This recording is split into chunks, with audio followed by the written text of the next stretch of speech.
Department of Agriculture, Trade, and Consumer Protection. I've been there about 22 years. For about 19 years of it, I was an inspector, so I would come out and do campgrounds, restaurants, pools, all that fun stuff. And then the last couple years, I transitioned into where I'm helping to train the inspectors and evaluate some of our agent programs.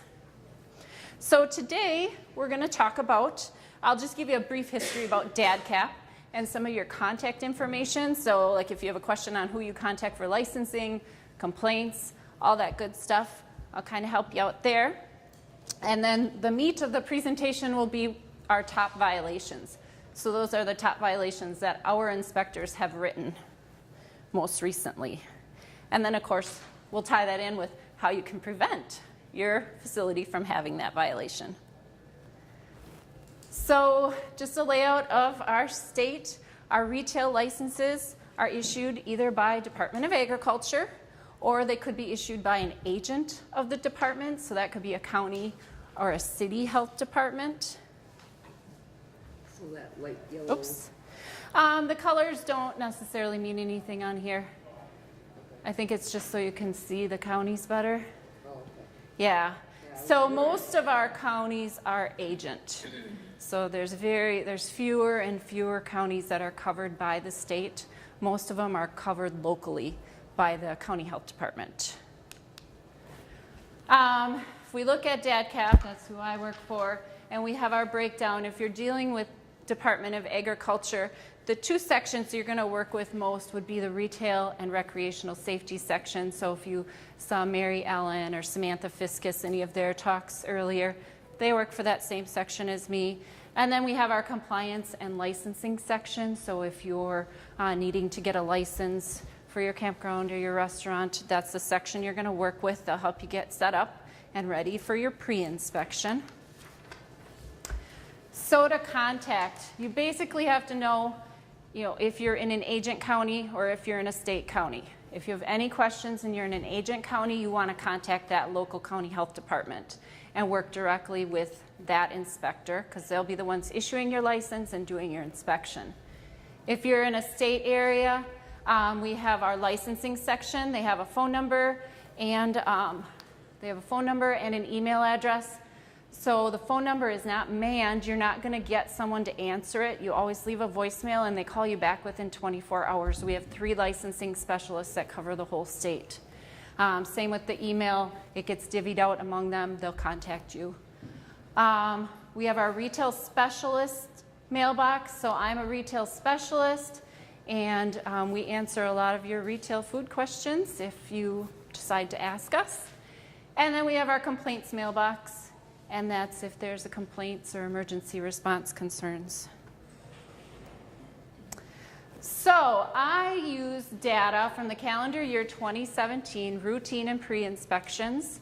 I use data collected by both our state inspectors and our agent inspectors that use our inspection program called HealthSpace. And then I only looked at restaurant and retail data. So we're going to go over the violations from our restaurants and retail establishments. So 20 is kind of boring. I've been with the state for 22 years, so I decided to do our top 22 violations. So the number one vote getter, most frequently written violation, is improper cold holding. So you have to hold our time temperature control for safety foods. So we call them TCS foods. They were our potentially hazardous foods. You hear them called that too. But our TCS foods are required to be held at 41 degrees or below. We don't want anything between 41 and 135. That's our danger zone, and that's where you're going to get bacterial growth if there's any sort of contamination. So our cold foods are always at 41 or below, and our hot foods are 135 or above. So that leads us into our first knowledge check, and that is it ever safe to hold a TCS food, cold food, above 41 degrees? What do you guys think? It says yes. Oh no, it's all printed out, the answers? Oh shoot. Okay, well then you guys can cheat your way through, I guess. Okay, well, she got the answer right. Good job. Yes, and that's kind of deceiving because I just told you it was our #1 violation. But there are a couple instances where an inspector may find a food above 41 degrees and it's technically not a violation. So, if you have an agreement and a policy set up with your inspector in advance to hold a cold food or a hot food out of temperature control and then dispose of it, that's time as a public health control. An example would be if you keep your sliced tomatoes out on the top of your cooler during lunch because it's just so busy we can't go in and out.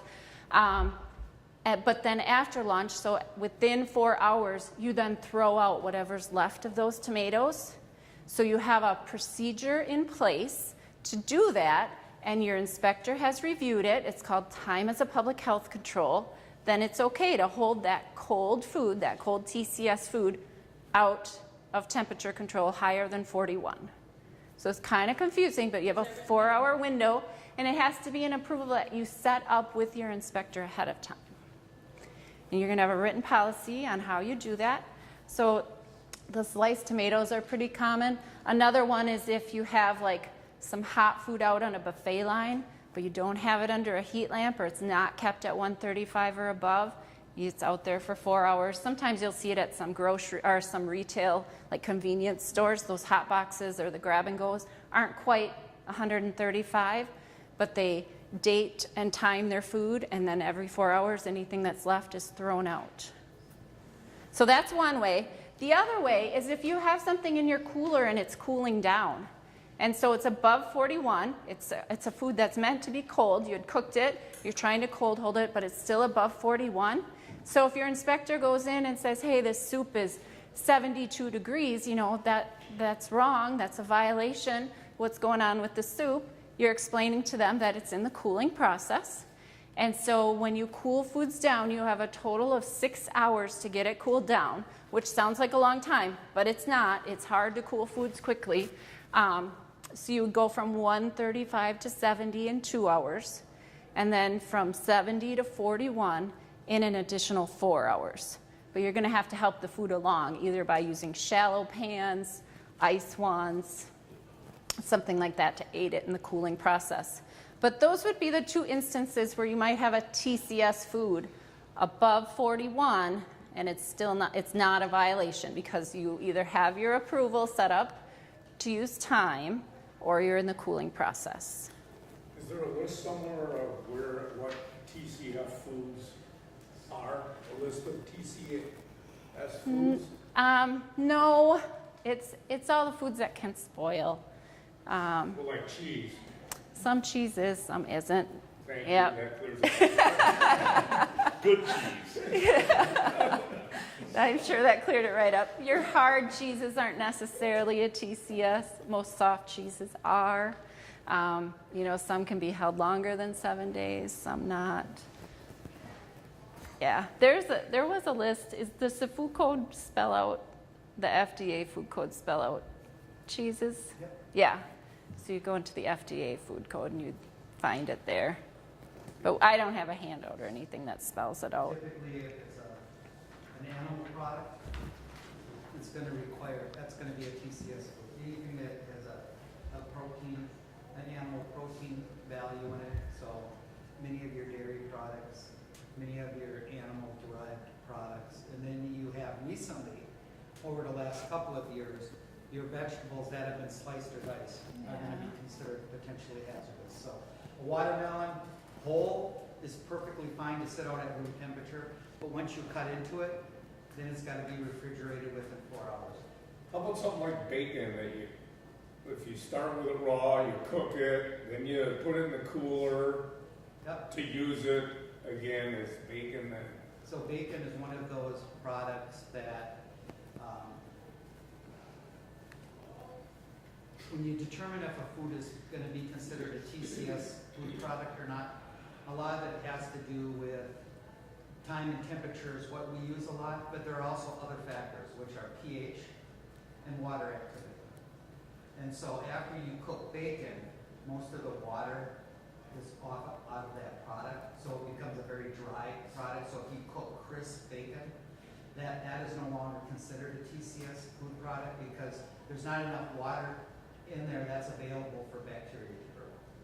So there's a lot of factors that go into it, but a good rule of thumb is that if it's a food that requires refrigeration or heating to keep it safe, it's going to be a TCS food. Or a protein or animal-based product is 99% of the time is going to require some type of temperature control. Okay, thank you. While you're on Yeah. that, it's not a big deal. Let's get over. What about dark pickles? Like we serve, like you want a big pickle, you take it out of ton in a baggie and sell it to them. And they say they don't have to be refrigerated. So you would go by, there, you didn't I didn't make them. make them, okay, yeah, so you're gonna go by the manufacturer label. If it says that no refrigeration is required, it means they went through all the testing, and so it wouldn't be. If it says, you know, refrigeration required after opening, then you wanna, You have to serve it from the refrigerator at that Yep, point. Yeah. yep. Or keep it cool on the counter. yep, yeah. It's a big deal. Big pickles. Pickles, they're a hot item right now, big pickles, yeah. So, all right, so number 2, this is equipment, food contact, and utensil non-food contact surfaces clean. So this falls under, as an inspector point of view, this is our good retail practices, general sanitation violation. And so essentially what you're going to be told is you just need to clean more frequently. You know, here it's just grease buildup. So it needs to be cleaned more frequently. And number 3 is actually from the pretty much the same code reference. And this is our food contact surfaces and utensils kept clean. So again, dealing with general sanitation. In this picture, it doesn't show up real good. The lighting's kind of dark, but those are pizza pans that there's just so much buildup on them. Now, those are going to get cooked up, you know, when you put the pizza crust on top. That's not a crust there. That is the pan. So it's going to get heated. So obviously, if there's bacteria there, it's probably going to be killed through the cooking process. But we can't have, according to the code, these dirty food contact, non-food contact surfaces.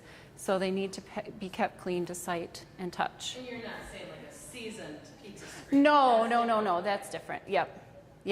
So another example would be the interior of an ice machine. So you know, ice machines get that black, mildewy slime. We have to clean those too. So just because it's water and ice, it seems like it would never get dirty, but they do get dirty.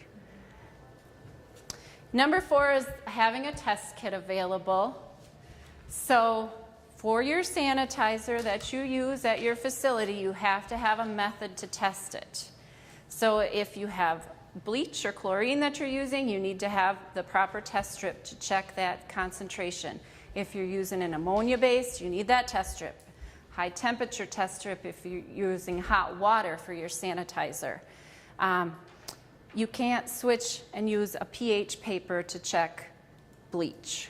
So you have to know which sanitizer you're using and make sure you have the proper test strip for that and that you're using it. And you're going to want to use those for a couple reasons, you know, to check that it's mixed up properly or that the dishwasher is working.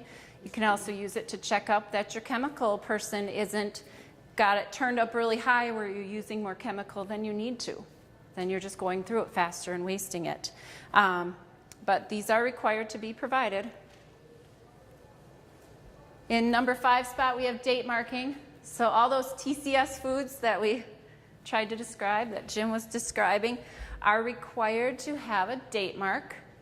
So they need to be used and discarded within 7 days. So it needs a date mark, and the employee or whomever's working there needs to understand what that date mark means. So a lot of times food will be dated, it'll just say, you know, 3, so March 12th on it. So what does that mean? Does that mean it was made on March 12th? It was supposed to be thrown out on March 12th? What does that date mean? The employee should be able to describe what it means to the inspector. I don't need to know what it means, but I need somebody to be able to tell me what it means. So what you're saying is technically it should be, days? 7 days, including today. Yep. But you can't do either or. The code is, it should be when it should be thrown out date. Or the day it was prepped is what's on the container. That's That's the what code. should, You yep, can't that's have what's on required there. to be on the You container. can't have on the 319. Some people mark the discard date. So they made it on the 1st of March, and then they write the 7th on there. Okay. Yeah, no. And that's the discard date. That's why the employee needs to understand what that day We don't care means. what your system is. Yeah, You just need to understand it to be able to explain it to us. yep.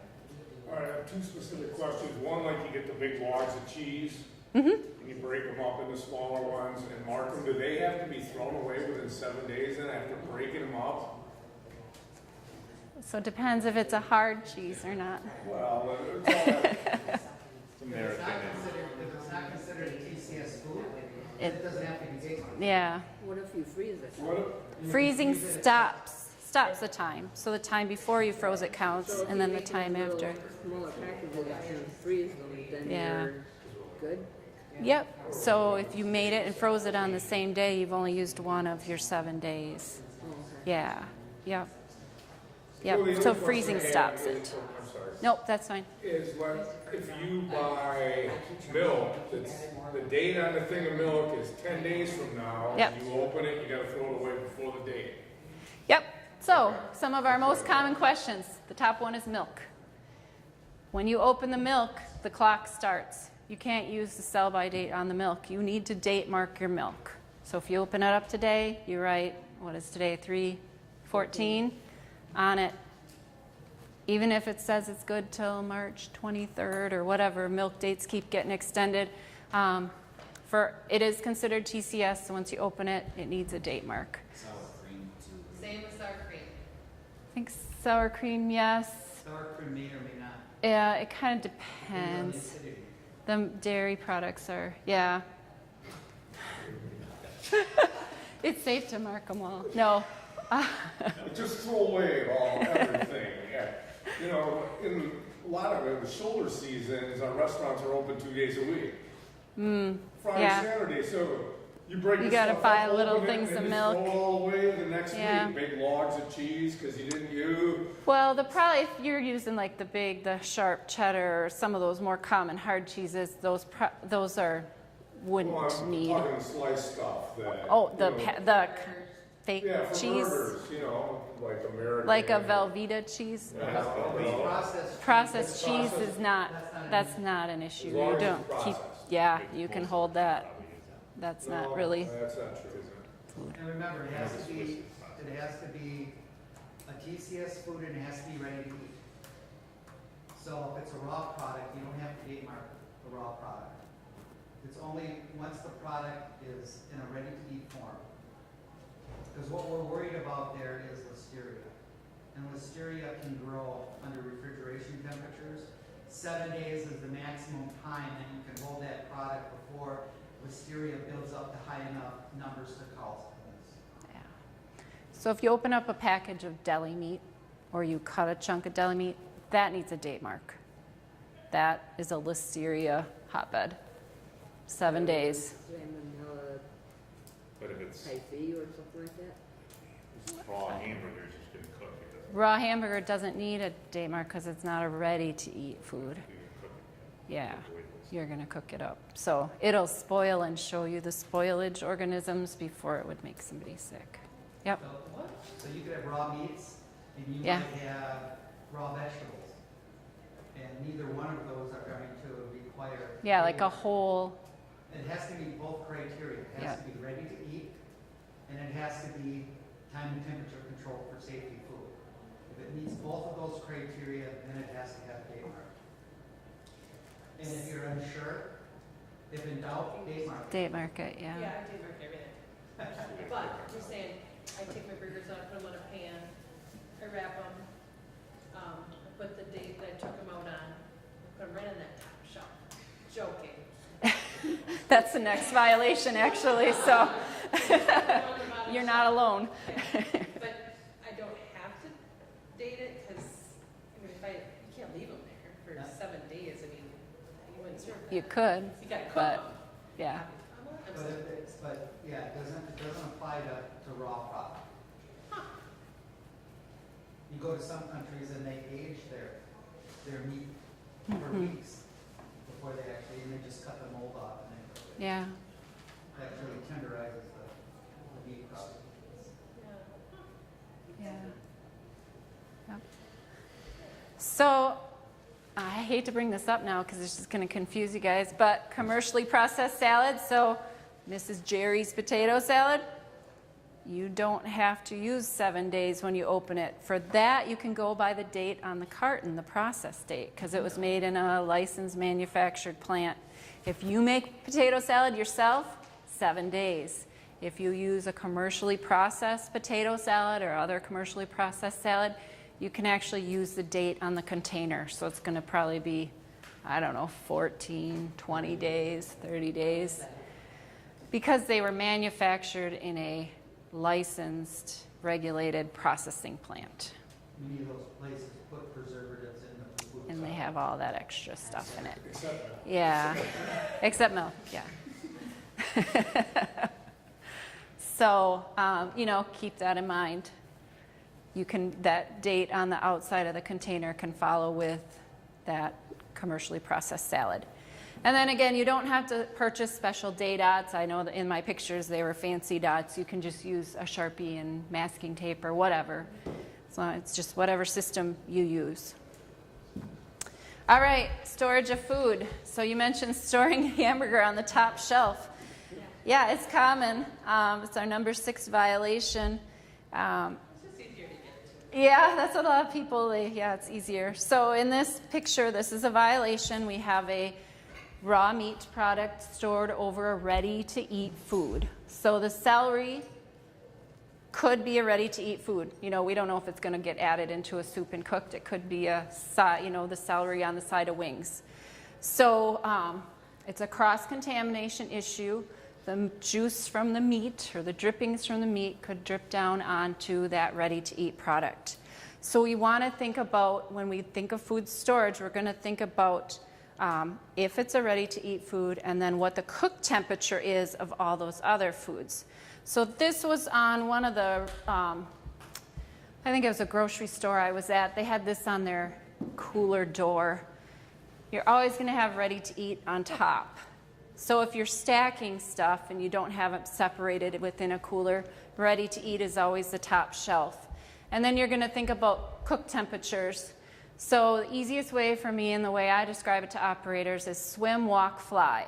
So your next is going to be your fish, then your walking animals, your cow, your pork, your lamb, and then your poultry, your flying is always on the bottom because they have the highest required cook temperature.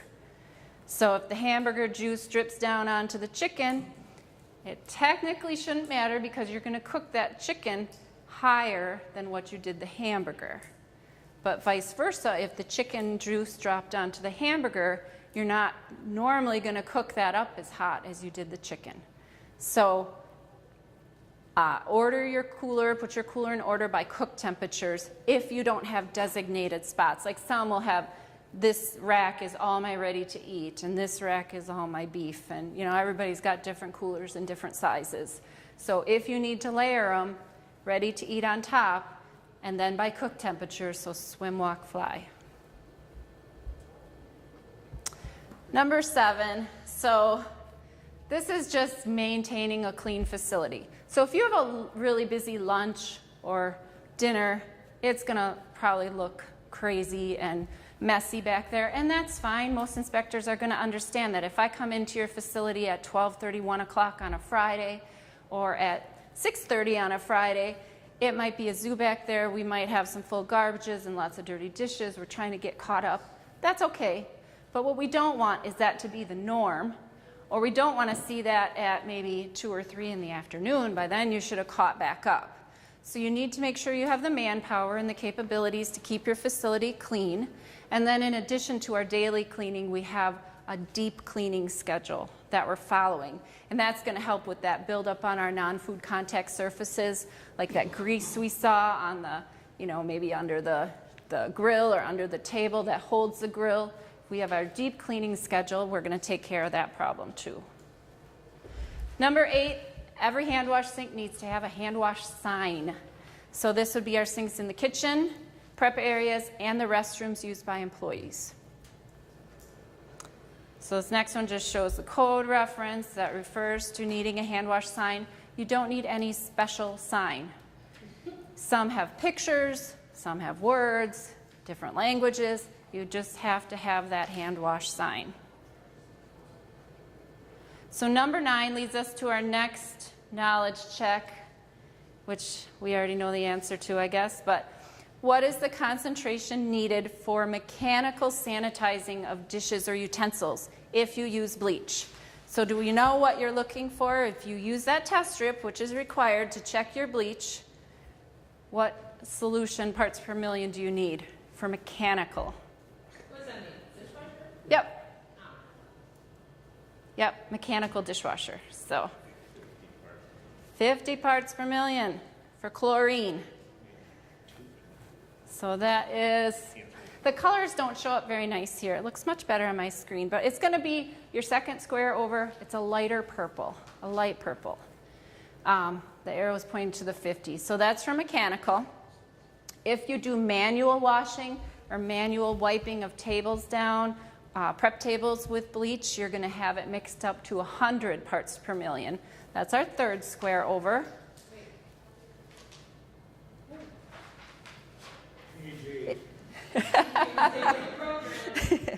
And then the second strip farthest over is under the 200. So that, when you test it, it's going to turn the strip black. And so more bleach isn't better. It's not going to make your kitchen disinfected, sanitized more. It's just a waste of product, and it's a lot harder on your skin.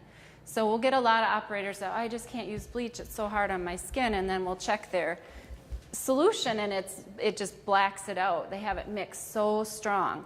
And so that, you don't need to. So manual is 100, mechanical is 50. So it's about a cap of bleach, 1 cap of bleach per gallon of water to get you at 100 parts per million. It really doesn't take much. So I was actually mixing it up to get these test strips to turn, and I had to keep diluting it because I way overdid it right away. So it doesn't take a lot of bleach. If you choose to go buy your bleach at the store, which is fine, you can certainly do that. You don't have to buy it through your vendor. You just want to make sure you read the label. So on the label of bleach, it has to have directions for how to mix it for use on food contact surfaces. So not all bleaches can be used. Scented bleaches can't be used. They're not approved. It's an unapproved additive for a kitchen. The splashless bleach usually doesn't have the instructions on it. Again, it's an additive that they've put in there to make it splashless. So you really want, if you're going to go buy it yourself, the cheapest, plain, old, original bleach. That's what you want, nothing fancy. So just look at the label. And then some of our other, so bleach is pretty common. The next common one, I guess, that I used to see was ammonia. So your HELP sanitizer, DeVere HELP sanitizer, pretty common in bar areas. Iodine also in bar, and then hot water. And so we have the pH paper. That's what you're going to use for your ammonia. It turns the paper different shades of green. And then again, the chlorine. So just make sure you have the right test kit for your sanitizer. Wait, Yep. okay. Sanitized buckets, like when I wipe down my pizzas, Mm-hmm. you know, or you're gonna do tables, which we keep separate. We have our food one, we have our table one. How long can I sit in the bucket? Water? 4 hours. 4 hours, okay. Unless- So it doesn't have to stay like. It's about 4 hours. I mean, unless it's a real high volume and it gets really yucky. Yeah. Otherwise, it'd be I like just 4 didn't hours. remember if it had to be like Yeah. temperature. The temperature will really be based off the type of sanitizer you use, because like the ammonia base, they don't want hot water in there. It's more of a room temperature water. So just read the label. Yep. So in-use utensil storage. So the picture actually shows good utensil storage. I didn't have a picture of a violation. And then here's your code reference that kind of lists what we're looking for, but you want to store in the food if at all possible. So in the food at the temperature of the food. So in that previous slide, how we have the handle sticking up in the hot holding box, they're in the food that it's going to serve, and it's at that temperature of 135 or above. They can be on the side of a grill. Either they're being kept hot on that grill, or they're being stored on or next to the grill in a clean and sanitized location, and then they're just switched out every 4 hours. What we don't, or the other one would be in running water, so like for hard scoop ice cream or sometimes for mashed potatoes, you'll see them in the tub with the little running water. That's okay. So basically you're looking for a clean, sanitized, protected location. Best if it can be at the temperature of the food that it's serving. You don't want it just sitting out randomly on countertops. The water for the ice cream scoop, does it have to run? Continuously. It's supposed to be like, because it's like flushing the particles off the scoop. That's the science behind it. Like ours has the holes at the top. So like all The drain hole at the top, so it fills up before it drains. Oh. So there's always that The stagnant amount part. of Yeah. not clean water in there that the Yeah. scoop is sitting in. yeah. Yeah. Pour a cup of bleach in it. Those are considered approved because that water is all supposed to be like in motion in there, so it's supposed to be flushing away the particles. Like I almost thought of like maybe drilling holes down a little bit farther, so it was, you know, because it's like this big, Yeah. and all that water. I don't know. I'd have to see it, but I don't think because it's don't mess it. Yeah, if you modify it, then it's not considered an NSF piece of equipment anymore. Yeah. The other thing I've seen people do, like with the ice cream, is they just have a scoop for each tub of ice cream. But then the key is that if it's stored in the ice cream, the handle has to stay up. It can't fall in, and that's pretty hard to do too. So. Is there a lid in here? Kind of worthy? So your cooking spatulas for the grill, Mhm. those have to be changed out every 4 hours? Yep. No matter what, right? Yep. Yep. If they're dirty. If they've been used, in use, yep. So a lot of times people have them out from like, 10 to somewhere in that frame. They have their lunch utensils, and after lunch they kind of take everything back, clean it, get ready for the supper. Yeah. I'm just like, I should have to be licensed. None of this. So in the 11th spot, we have equipment in good repair. So it's a very, very broad category. Obviously, this cooler is perfect, so I don't think anybody would write. But things we might see would be torn gaskets on cooler, or inside a microwave. Sometimes they get cracked on the interior. And the other thing to think about is the cleanability and the composition of the equipment. So like a copper cup, you can't put acidic foods like lemonade, certain mixed drinks into a copper cup because it's going to leach the copper out. So if we would see copper cups at your facility, we're going to ask what you put in them. We're going to check to make sure it's lined if you are using it for certain types of food. We have copper, our wood. What do you have that's wood in your kitchen? How are you using it? Is it acceptable for use in a kitchen? So just thinking about the composition of all your equipment and the condition that it's in. But we serve Moscow mules in them cups. They have acidic. Are they lined cups? I sell them. Oh, It's up to them. yep, then it's buyer beware then. Number 12 is the requirement for a certified food manager. We have a new certified food manager here. She passed her test yesterday, so awesome. You are required in all restaurants or retail establishments that serve meals or conduct restaurant activities are required to have one certified food manager, one per facility. That person doesn't always have to be there, obviously. If that person isn't there, they're appointing a person in charge to be in charge while the certified food manager is gone. Your certification is good for 5 years, and it needs to be posted in public view. So your inspector is going to ask to see your certificate, It should be posted right up with your restaurant, campground license, all your other Was licenses. she the only one that passed yesterday? I don't know. It was a rough class. He said 2 people, so Yeah. we hope one of them passed. Oh, we do have a course directory available online, so if you need to take the class, you don't know where to go, if you just Google Wisconsin Certified Food Manager, the directory pops right up. This is an example of a certificate, so they don't all look like this, but this is the ServSafe. This is what your inspector is going to want to see. We need to verify that we have a person here and that the certificate is still valid. And that is the website too, where you can get that course directory.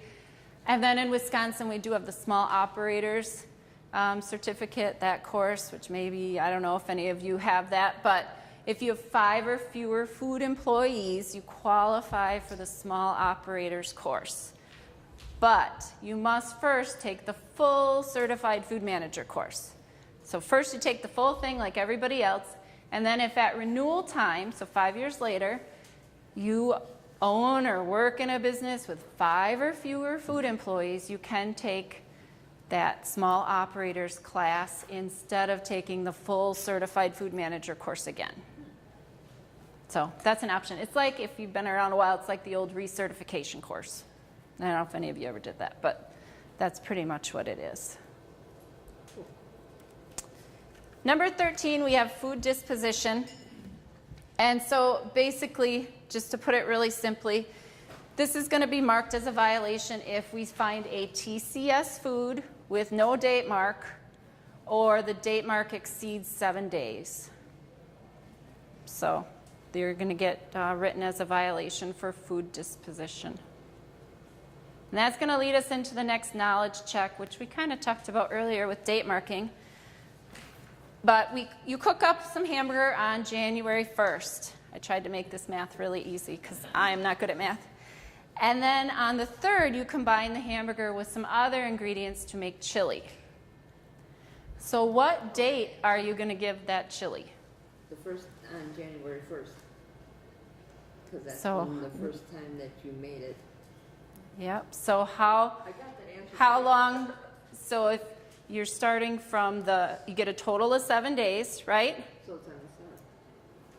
So the 7th. You can't go from the 3rd when you made the chili because, oh, now it's chili, so now I have 7 days. You have to go from the oldest date mark, the oldest ingredient of the product, and that's the date mark you get. So even if you made it on the 3rd, that batch of chili gets dated, needs to be used or discarded on the 7th. So there you go, total of 7 days. Does that make sense? Always go by the date of the oldest ingredient. Number 14 is having hand towels available. So at all your designated hand wash sinks, in the kitchen, in the food prep areas, maybe in the dishwashing area, at your restrooms, you have to have hand towels, paper towels. It can be a fancy dispenser like that. It can be a roll of paper towels. And in restrooms, you'll see the air dryers. I don't think I've ever seen that in an actual kitchen. I don't know. We might frown upon that, although the code, I guess, says you can have it. They need to be available at all times. Now, is it true that the hand dryers are going to be not suitable? That you have to have paper towels?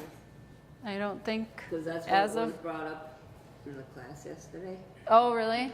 I think as an inspector, I would love to see them take away the air dryers, but as of now, it's still acceptable according to the food code.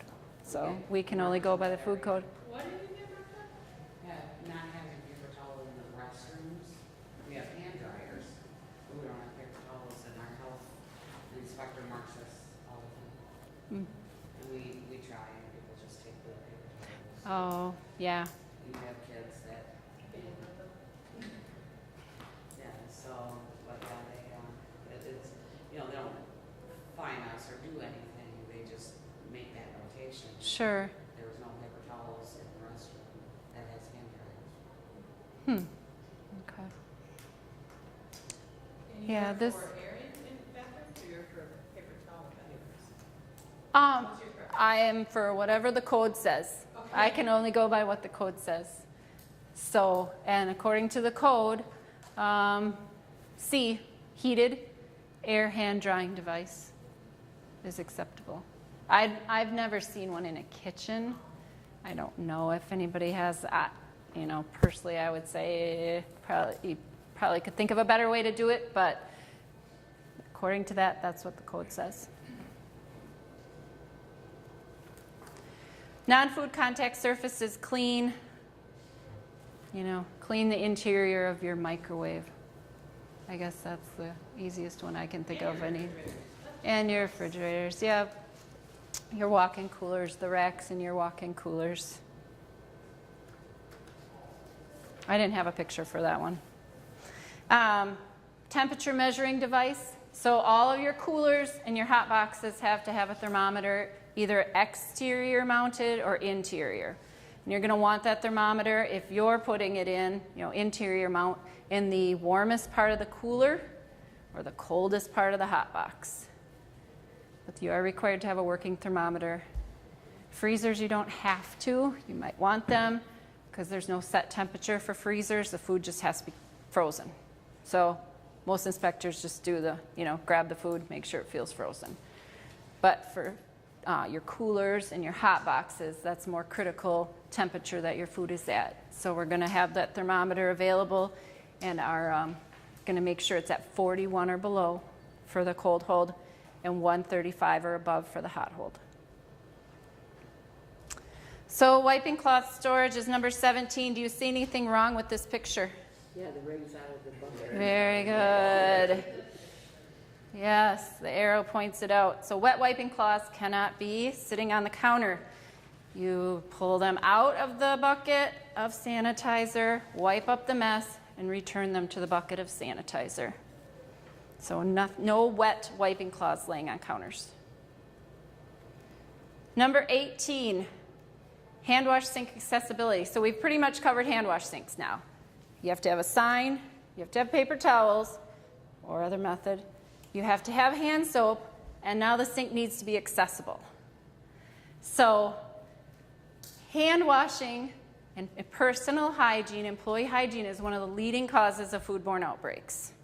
So we want to make it as easy as possible for our employees to wash their hands, to attempt to encourage them to wash their hands. So that hand sink needs to be accessible.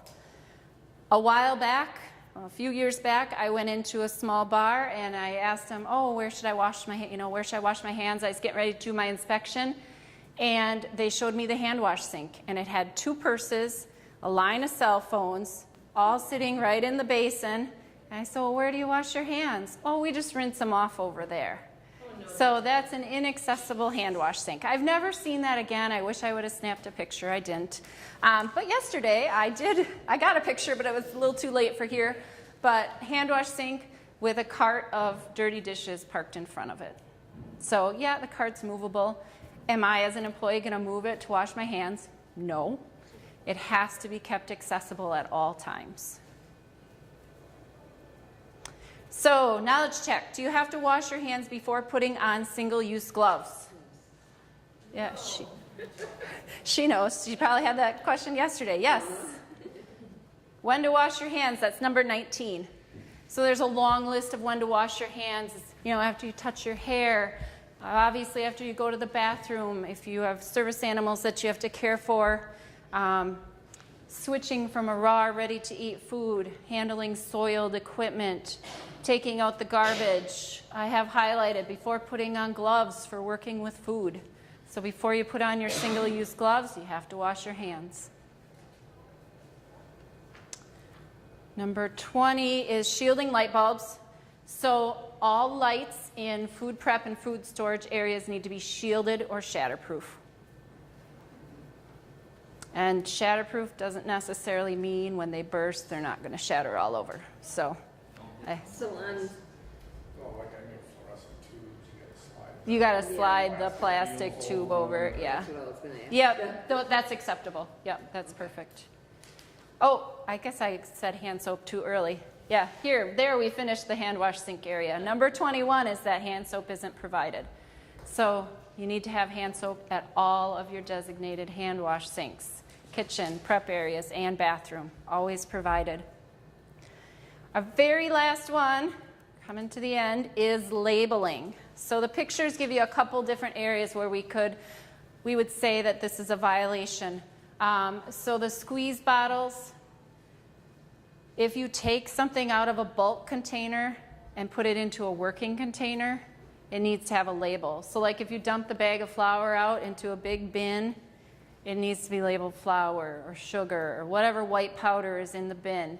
Squeeze bottles need to be labeled. Is it a liquid that's used for cooking, or is this a chemical that's in this squeeze bottle? It needs to have a label of a common name on it. And then on the other side, we have some bakery goods that were wrapped up in plastic wrap, ready for the customer to grab and go. Those have to have a label too. And this kind of explains it. So at the bottom, common name of your bulk foods, so that's labeling those bulk containers. If you package something for a grab and go, so you have cookies that you plastic wrap that a customer can grab to buy and leave, they are required to be labeled. And so there's 5 main components to a label.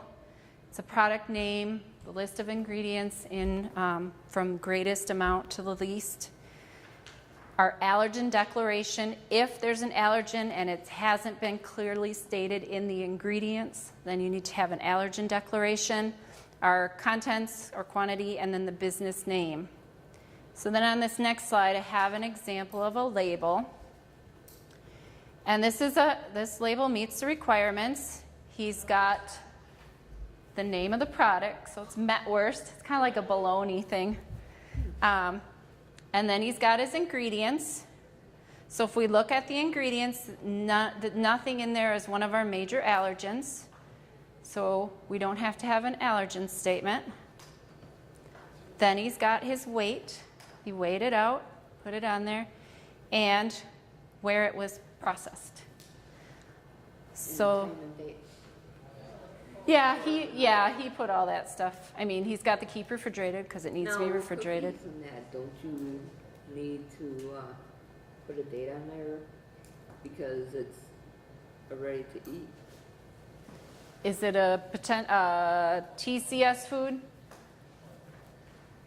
I mean, it depends. It could be, it could not be. It depends on the. Yeah, it depends on the product. You may, as a business owner, want to put that date on to make sure we're turning them over because, you know, the quality after a couple days might not be as good. It's still probably safe to eat. So, yeah, a lot of times you're going to see, well, of course, they put their pack on and they want it sold right away. So that, you know, you could add those things to the label too. All right, so that leads us into our final knowledge check. And that is, are you ready for your next inspection? Bring it on. You guys do them all in the winter. Score, You would, yeah, I bet you would. So hopefully, I mean, like, even just think about the hand wash station that we talked about today. That was like 5 violations. So if you just have that set up, I mean, easy enough. Yeah. The girls would prep them ahead of time and then put the label on that it was made or packed on. And even though once it's open, it'll be like a 7 days. Right? Yep. This was, all we had was ranch, barbecue sauce. Oh, well, so it depends if it's a commercially processed dressing salad or did you mix it up? No, right, sure, crafted. Crafted. So then it has an extended time because it's full of preservatives. Good way to determine is if you can buy it on the shelf, it probably isn't going to require data. Yeah. But if The only you reason mix, refrigerated is yeah. for quality. yeah, because people want it cold. If you make your own buttermilk ranch dressing or you take Kraft dressing and, oh, but we add our special ingredient, now you've changed the composition. Now it gets 7 days. Oh my gosh. I'm gonna save so many man hours. Good. So what triggers where you need certification and someone on staff? I mean, we're at different levels in the campground. Obviously, if you're cooking frozen pizzas, you don't need to have a certified. If you're like a prepackaged restaurant, you don't need it. Okay. But as you So move can on serve up, ice cream and not need it, right? Dip ice cream. correct, yep. It's If when you start- cook a hamburger, you need it. Okay. I think even if you cook like cheese curds and french fries, you're starting to make Last a you do it in product. these machines they sell out here that it's all prepackaged. Oh, you all- dump it in, and it yeah. comes out as a meal, right? Yep, And you don't, okay. yep. So a low complexity restaurant, because we still use that for our, right? That hasn't changed. I don't do much with licensing now. That's where it's kind of the gray area for a certified food manager or not. It really depends on your menu. It's all menu based. But once you're moderate on up, you definitely are required to have a certified food manager. All those will be into. All It's of- only prepackaged. Oh, okay, okay. Yeah, so, My biggest pet peeve is I love Bloody Marys. Dang, those bartenders, grab that stuff, I can't use tongs. Yep, Make 'em so- ahead of time with gloves and then grab it with the tongs. and that is an area where, you know, as an owner or the certified food manager, you have to pass that information along to your bartenders now because so many drinks have like food in them now. Yeah, So- you need a certified, if you're a bar only that you Bloody Marys, I mean, that's an obvious gray area, I would assume. Yeah, I got Depends what you're- handling food, that Yeah. celery and, If you don't have a license, we don't have any authority. Yeah. okay. So if it's just a tavern, then you don't do any food besides making drinks.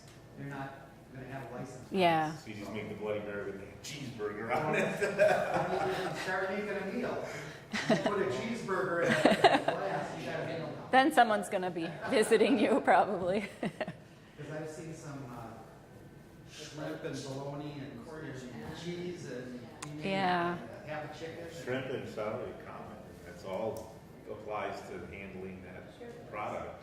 I have a question on single-use gloves. Someone's cooking, they grab a raw hamburger, now do they change their gloves? Do they put that on the grill, and they change gloves, wash their hands, grab the bun, put it on, or put new gloves on, grab the bun, put that together, then they got another hamburger, change your gloves again, is that the process?